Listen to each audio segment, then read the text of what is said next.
Hello students, welcome back to my channel. Vishal Gupta आपका teacher. कैसे हो आप सब स्टूडेंट्स? इस वीडियो में मैं आपको 20 मोस्ट इंपॉर्टेंट एमसीक्यूज हैं जो कॉन्स्टिट्यूशन ऑफ इंडिया का जो टॉपिक है कॉम्पिटिटिव एग्जाम्स के लिए वो करवाने जा रहा हूं।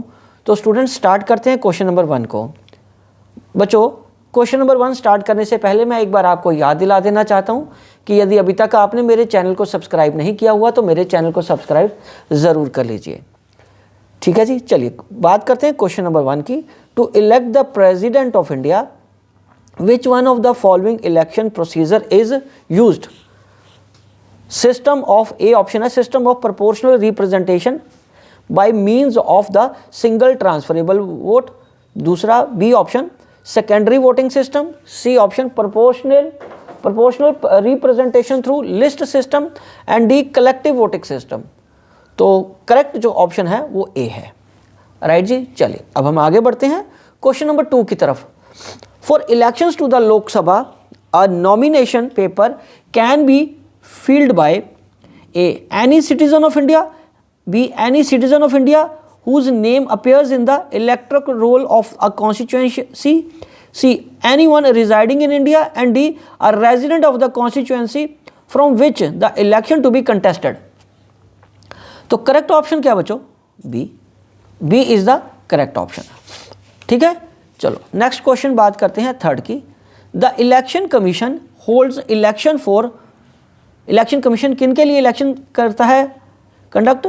द पार्लियामेंट के लिए, बी ऑप्शन स्टेट लेजिस्लेचर के लिए, C option president and vice president के लिए, या D option all of the above. So I think it is the most simplest question, ये सबको पता होना चाहिए था। ओके, चलिए अब हम आगे बढ़ते हैं question number 4। What is contained in the 10th schedule of the constitution? A option language recognized by the constitution, B forms of oath and affirmation, C laws that cannot be challenged in any court of law, या D provisions regarding disqualification on ground of defection। तो students correct option है D। Question number 5। The only instance when President of India exercised his power of veto related to A Indian Post Office Amendment Bill, B Dowry Prohibition Bill, C Hindu Code Bill, D PEPSU Appropriation Bill। तो students सबसे जो important या यूँ कह लीजिए most important question है कि हमारे देश के प्रेसिडेंट ने सिर्फ एक बार ही अपनी वीटो पावर का इस्तेमाल किया था, और वो कब था? जब Indian post office amendment bill बना था। ठीक है स्टूडेंट्स, चलिए नेक्स्ट बढ़ते हैं क्वेश्चन नंबर 6 की तरफ। If a minister loses a no confidence motion then a Lok Sabha is dissolved, B only PM and that minister resigns, C the whole council of minister resigns, the minister resigns. तो correct option है उस minister को resign करना पड़ता है। Question number 7। The government of a state is appointed by the president on the advice of A prime minister, B vice president, C chief minister, D chief justice। तो correct option है prime minister. Question number 8। The president gives his resignation to the chief justice, B parliament, C vice president, D prime minister। तो correct option है vice president, option C. Question number 9। For what period does the vice president of India hold office? A 5 years, B till the age of 65 years, C 6 years, D 2 years। Correct option है बच्चों 5 years। Who among the following hold office during the pleasure of the president? A option governor, B option election commissioner, C option speaker of the Lok Sabha, D option prime minister। तो correct option है governor.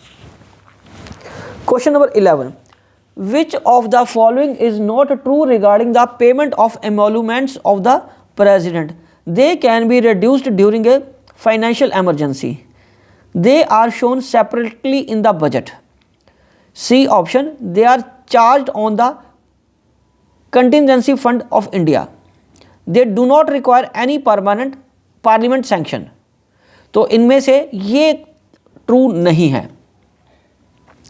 They are charge on the contingency fund of India. ठीक है जी, ये true नहीं है, बाकी तीनों true हैं। नेक्स्ट क्वेश्चन नंबर 12 की तरफ बढ़ते हैं। The total number of members nominated by the president to the Lok Sabha and Rajya Sabha is A 16, B 18, C 14, D 12। तो करेक्ट ऑप्शन है 14। Question number 13, which one of the following doesn't constitute the electoral college for electing the president of India? A option elected members of the Lok Sabha, B option elected members of the legislative assembly of each state, C option elected members of the legislative council, D option elected members of the राज्य सभा। तो correct option है सी। अब हम आगे बढ़ते हैं बच्चों क्वेश्चन नंबर 14 की तरफ। The first women governor of a state in free India was A Mrs Indira Gandhi, B Mrs Vijayalakshmi Pandit, C Mrs Sarojini Naidu, D Mrs Sucheta Kripalani. तो no prize for guessing, Mrs Sarojini Naidu.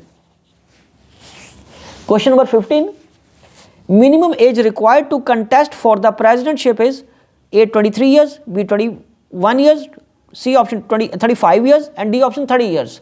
तो करेक्ट ऑप्शन है बच्चों 35 years. Question number 16, who appoints the prime minister of India? A option Lok Sabha, B option president, C option parliament, D option citizen of India.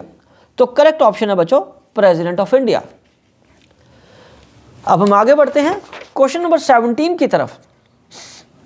Which of the following appointments is not made by the president of India? A chief of the army staff, B speaker of the Lok Sabha, C option chief justice of India, D option chief of army staff.